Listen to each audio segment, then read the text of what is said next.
Today we're going to do the tarot deck. We're going to do something I kind of came up with, Tarot Deck Tuesday. We're basically going to dive into decks that I've had, that I've used. I actually have a new deck that came in the mail today. It is the Cosmos deck. So apparently this comes with tarot and oracle cards in there. There are 100 contemporary artists. They recreated the sky. There are 88 constellations. I mean, basically they came up with, 100 artists put their work, their time, their effort into this. And so we are going to actually open this up and take a look and see what we got.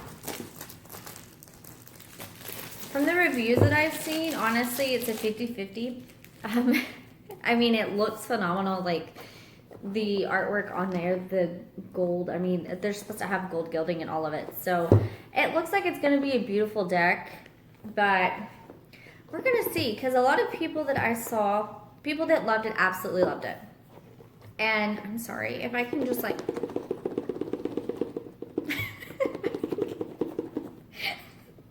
this is why we have pause buttons, but it's fine. Welcome to my awkward world of being a Gemini, a Taurus, and a Libra. Oh, throw in some Cancer there, why don't we? Anyways, guys, the 50-50 that I'm talking about is that I've seen people that absolutely love it. They love the artwork. They love the connection they feel with the cards. I will say that it's a little tricky to get them out of the box. But the box, I mean, it's you know, it came in a 3-set. You have your tarot on one, and you have your oracle cards on the other, which is really nice. I mean, just based on the backing right now, I mean, they're beautiful cards. They are gold gilded, which I love that. I do like that the tarot cards, they don't seem to be impossible for me to shuffle, which is, I mean, honestly, a big deal for me, guys. I have child-sized hands. You can't really tell on the screen. Actually, good job, Heather. But if you hold, like, the little book up to it, this is, like, the little book, and my hand is barely bigger than the book. My 10-year-old has bigger hands than I do, guys. That tells you. So for me, a deck that I can actually shuffle and get my hands into and full-on bridge shuffle and really get in there is kind of nice for me, especially if I can do it horizontally, because a lot of the time I can't. Oh, and actually I can, see? They're very pliable too. They're not super, like, I can bend, which I really appreciate. Needed that. Most of the oracle cards I get are actually typically huge, which I don't mind. I've learned to vertically shuffle them, which is more along this kind of line versus doing it horizontally, which is fine. It's just being able to actually get my hands in and do that is pretty phenomenal. So, enough of the rambles. We're going to get into the cards. So we have 7 of Fire, which is Hydra. I do like that they have constellations, I mean, integrated in here. You have Perseverance, Stamina, and Survival. Coma Berenices, if I'm saying that right, which is the 8 of Fire, which I think would probably be the 8 of Wands. Dedication, Oath, Symbol. Aura, which is the Ritual, Ceremony, Sacrifice. It's the 9 of Fire. Telescopium and Reticulum. Observation, Big Picture, and Discovery. That's the 10 of Fire. We have 1 of Earth here. Lacerta and Musca, which is Transition, Renewal, and Evolution. You guys can feel free to correct me in the comments on any of these at any point. That's fine. I know, I am a Texas girl, born and raised, and it doesn't always come across in the way I try to pronounce things. Corona Borealis is Rejuvenation, Fulfillment, and Marriage, which is the 10 of Waters. I could kind of see that with the 10 of Cups, because some of these aren't really equating with what they would typically be in tarot, and that's another thing that I came across in reviews that I had read personally. I went through and read through a lot, and they said that equating it with a actual by the book tarot deck is kind of not the way to go with these cards. There's a little bit of a disconnect there.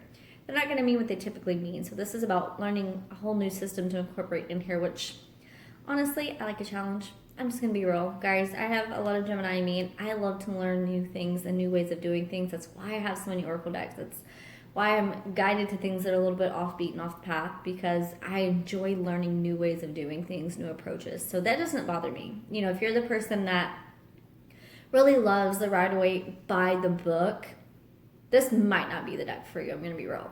But if you are someone that likes to learn the new things and new ways of interpreting cards and seeing things, you know, this might be pretty cool for you actually. Pavo, vigilance, watchfulness, and supervision. I mean, the cards are beautiful. Cercinus and crux. Perfection, completion, and continuity. So, Ten of Earth, I could see that too. Completion.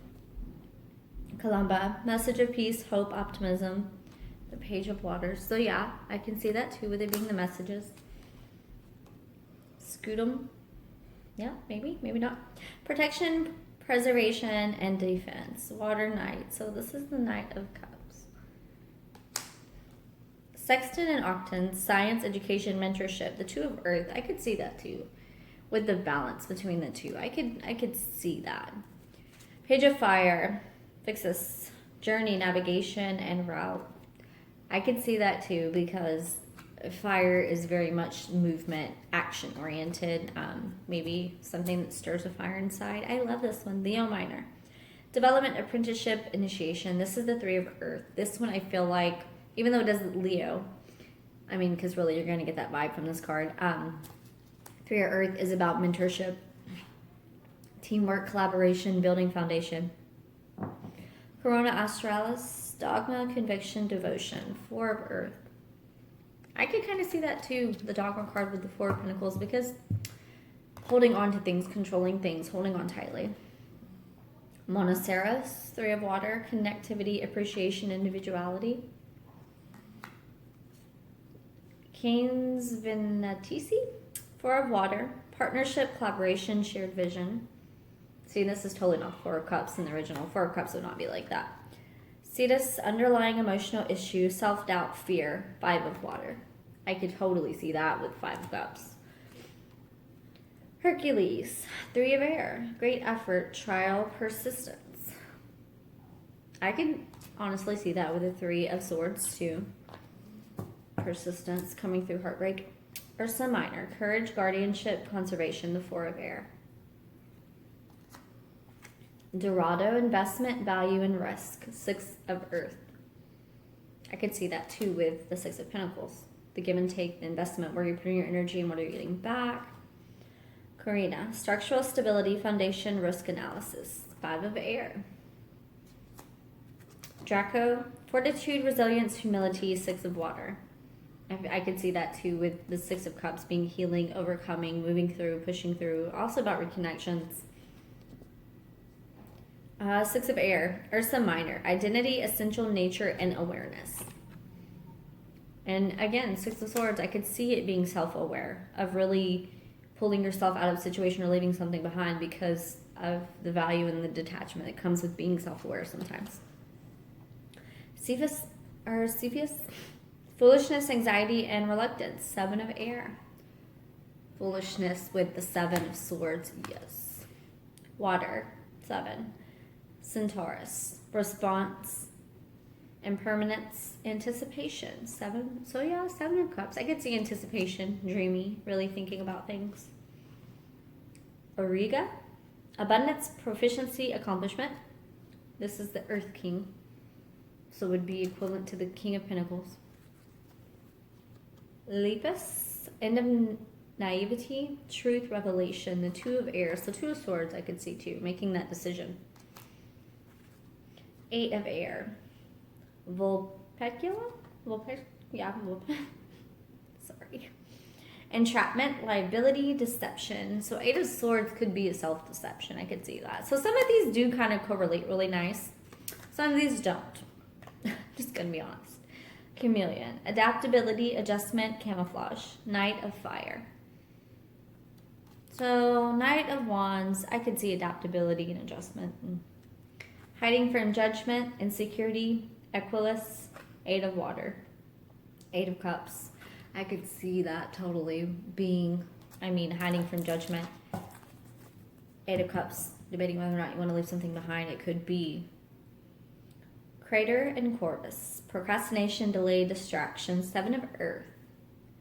I love that that's interpreted a different way, because Seven of Pentacles a lot of the times is taking stock and looking at what you build and looking at things and looking at the energy you've put in, and it's sitting back, holding back, and kind of, I guess, overseeing and seeing the big picture and looking at the little details in between. And then this is like procrastination, delay, like, because I could see that. I could see how Seven of Pentacles could become a delay. It could become procrastination in a situation where you need to just take action instead of looking and looking and re-looking and re-looking and stressing and worrying about something. You literally take action. It's like you're trying to distract yourself from it. I can see that. Sculptor. One of Fire. Creative vision, artistic creation, the creator. Yeah, totally. Ace of Wands, which is what that would be equivalent to. I could totally 100% see that. For next. Incubation, pregnancy, nurturance. Two of Fire. Yeah. Not really Two of Wands kind of vibe, but Groose. Longevity, commitment, eternity. Water Queen. Okay, yeah. Longevity, eternity, commitment. Yeah, that's definitely a Queen of Cups. Queen of Fire. Cassiopeia. Self-worth, vanity, and pride. I could totally see that being a Queen of Wands. Totally, totally. Extreme self-worth, self-confidence. A lot of pride. Ophiuchus and Serpents. Knowledge, ethics, and integrity. This is the King of Fire. Go. I mean, it looks like he's blazing from within, which is kind of cool. Oh, wow. Camelopardalis. Seeing the big picture, gaining perspective. The Water King. I could see seeing the big picture perspective when it comes to a king. Canis Minor, acknowledgement, devotion, and modesty, the Earth Page. I'm not really vibing with that one. That's like the only one that I'm like, eh. Hydrus, wisdom, fluidity, awareness. One of Water. Antlia, exchange, rhythm, unification. The Two of Cups, Two of Water. I could totally see that. Again, exchange, rhythm, unification, becoming one, unity. Totally see that. Triangulum and Norma and Triangulum Austral. Resources, craftsmanship, and labor. Five of Earth.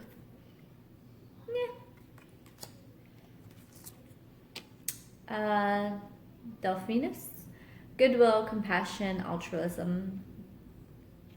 Knight of Pentacles. Totally, completely. Queen of Earth. Butes. Solidarity, community, and devotion. Yeah, that's definitely Queen of Pentacles right there, guys. We have Microscopium. Detection, detail, investigation. That's the One of Air, which would be the Ace of Swords. Which could be details coming in. Tucana, expression, confidence, communication. Three of Fire. Yeah, I could kind of see that too. Something coming in. It's literally waiting for your ships to come in while waiting for them. Apis, performance, acting, ego. Four of Fire. That's totally different than the Four of Wands. I'm going to be real. I mean, it could be somewhat ego. I mean, I could see performance with the celebration, the wedding, the acting, like, I don't know. Cygnus, intention, strategy, conflict. Five of Fire. That's definitely on par with Rider-Waite. Horologium? Eight of Earth. Time, milestones, progression. Yeah. I could see this because a lot of it is the effort, the work you put in, and it is invested time. It's time that's been passing in order to put in the work that needs to be done. Libra, play, pleasure, indulgence. Nine of Water, yeah. Nine of Water for me is that wish fulfillment, but it's also that self-love. It's that cup. It's that enjoying and loving yourself. Sagitta and Indus. Warrior, spirit, determination, and virtue. Six of Fire, yes. I love this one. It is heading towards your victory. I love that. So, as you can tell, some of these cards are on par. Some of them are not going to be the general overall rider weight. Let's see what we can get for these Oracle cards too, because I'm kind of super excited about these. I saw a lot of really good things about the Oracle decks. Let's see. So we have, okay. Lupus, secret dealings, rumors, provocation. 9 of air. So these, I guess these have partial tarot in them. Huh. Okay, yeah. Yeah, so they have partial tarot and then partial oracle, which is something. I'm going to make sure I set these apart. Yeah, that's what it is. Look at the other side, Heather. What is wrong with you? Okay. Because I was wondering, I'm like, where are the other cards at? Okay. Lupus, secret dealings, rumors, provocation, 9 of air. So 9 of swords. I can kind of see that too. Perseus, casualty, unsavory action, distress. 10 of air. Yeah, I could definitely see that with the 10 of swords. Perseus, Astrinus, and Volanus. Yeah, Volans. Disposition, tendencies, governing principle. Page of air. Yeah, I could totally see that too. Actually, with the air. Orion, skill, ambition, momentum. Knight of air. Yeah, I could see that too. Queen of air. Aquila. I think it's Aquila.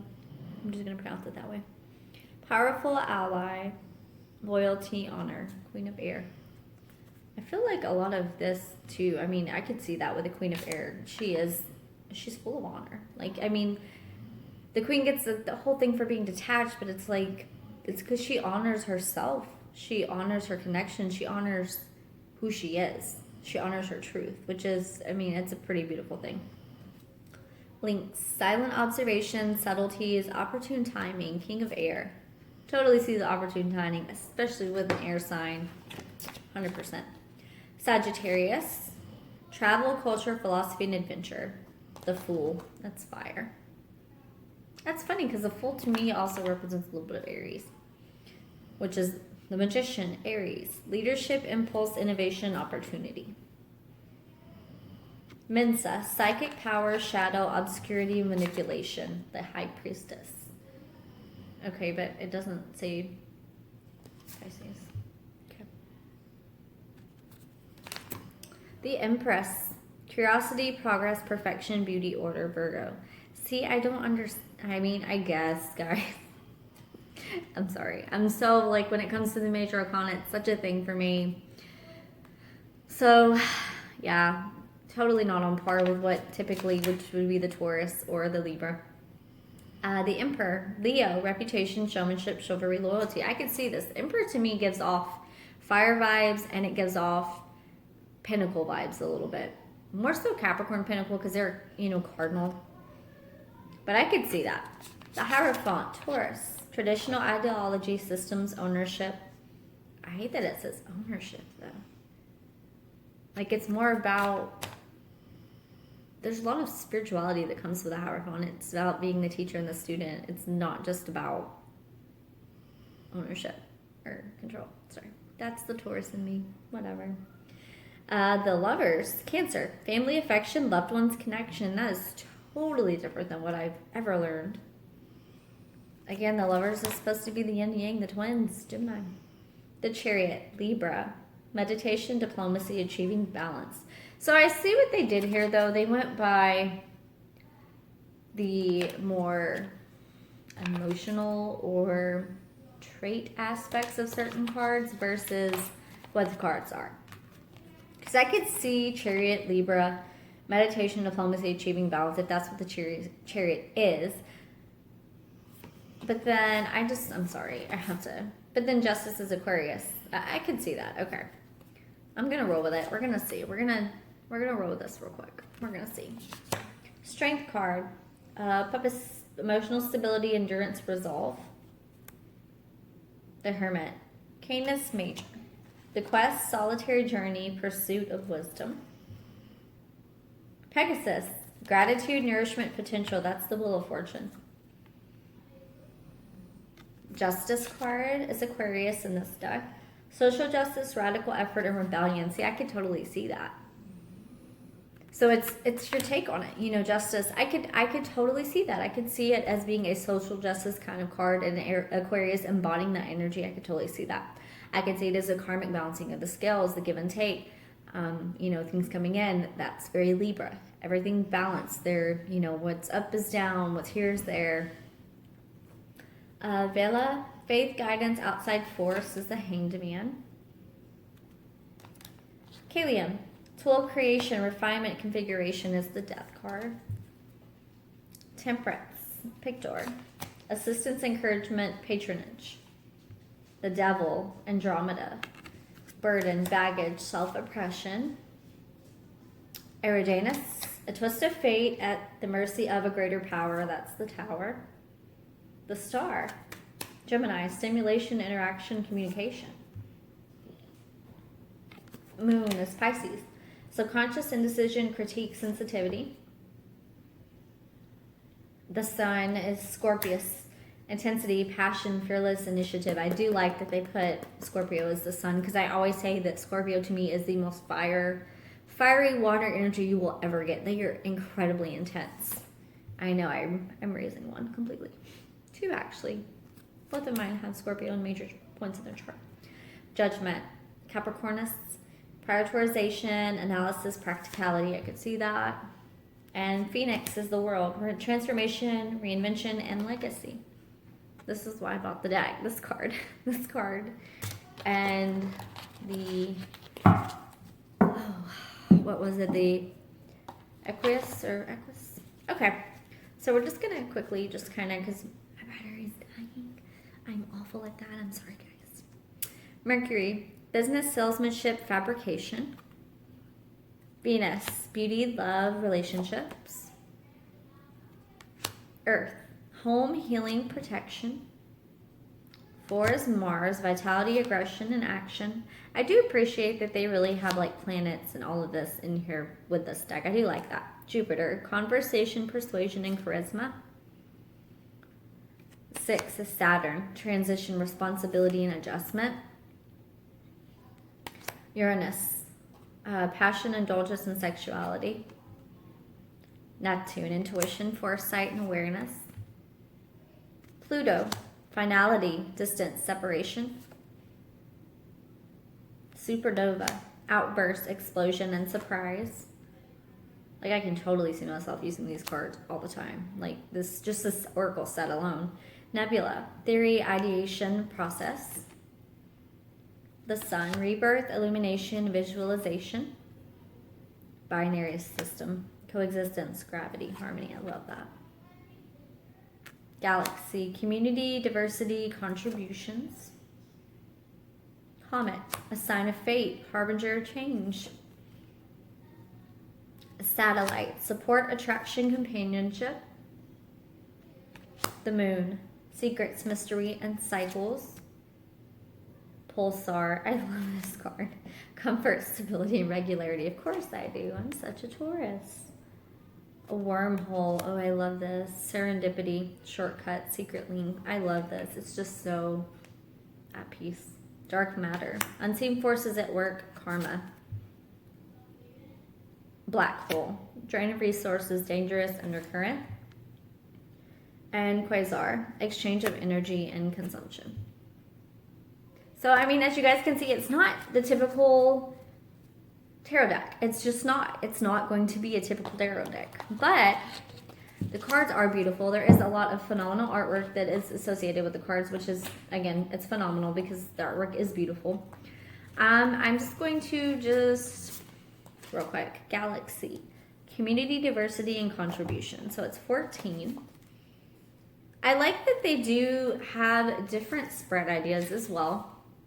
I mean, obviously, you know, they have different spread ideas, which is really neat. I love that they put little things like that. I love when people do that in a book like this.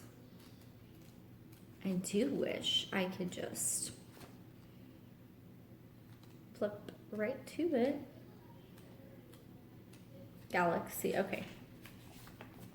Community diversity contributions. Bound by the tremendous power of gravity, each galaxy contains a diverse collection of elements, immense amounts of gas, dust, dark matter, and an infinite number of stars of all ages. The unique characteristics found in each galaxy mimic the differences within Earth's many locales. Aspects such as the size, shape, and landmarks are specific to each space, and with them, a unique community transpires. The card imagery is inspired by a sign in space. The story follows personal struggles of approaching cosmic consciousness as he attempts to define his creations. He is distraught when he finds that others have begun plagiarizing his prized creation. In his frustration, he loses his sign amongst all of the other elements in the galaxy. In his search for his sign, he learns that it had been a significant inspiration to others, and he had inadvertently started a movement of creation. And it goes into a little bit more, but I mean, and it's a decent size, and the book's nice. It's nice and thick. I don't feel like I'm going to end up damaging, destroying. It's nice and solid. All right, guys. So, yeah. Feedback, questions, comments, concerns, leave them in. Sorry, guys, in the comments below. Yeah. Overall, I think it's a really interesting deck. It's going to definitely take some playing with, some working with to really get familiar with it. But like I said, again, I love doing that. So it's not a con for me. If you are, again, into very traditional decks, this might not be the deck for you. As you can see, the imagery is phenomenal. There are a couple of one or two that I'm not really big fans of in there, but the majority of the deck, like I would say 95%. Okay, probably like 98, because literally there's 2 cards that I'm like, The rest of them are really awesome. So, yeah, great deck. I love the Oracle deck. I will probably use the Oracle cards quite a bit. I can already see myself like wanting to get my hands in them. I'm so excited about that. So, okay. Again, this is the Cosmos Tarot and Oracle deck. And I ordered it from Light Gray Lab itself. I think you can find them sometimes even off. I've seen them on Amazon before. If you Google it, I have seen them on eBay as well. Yeah. Alright guys, this is it for Tarot Deck Tuesday. Let me know if this is something you'd like to continue, because it's really fun for me. I love being able to really share things like this with you guys, because I know a lot of you really are interested in, pursuing tarot and getting your own decks and really connecting more internally, externally, spiritually. And yeah, if you have any decks or any ideas that you'd like for me to, add into this, I would be grateful. That would be so awesome. Don't forget to leave feedback, guys. Have a good day.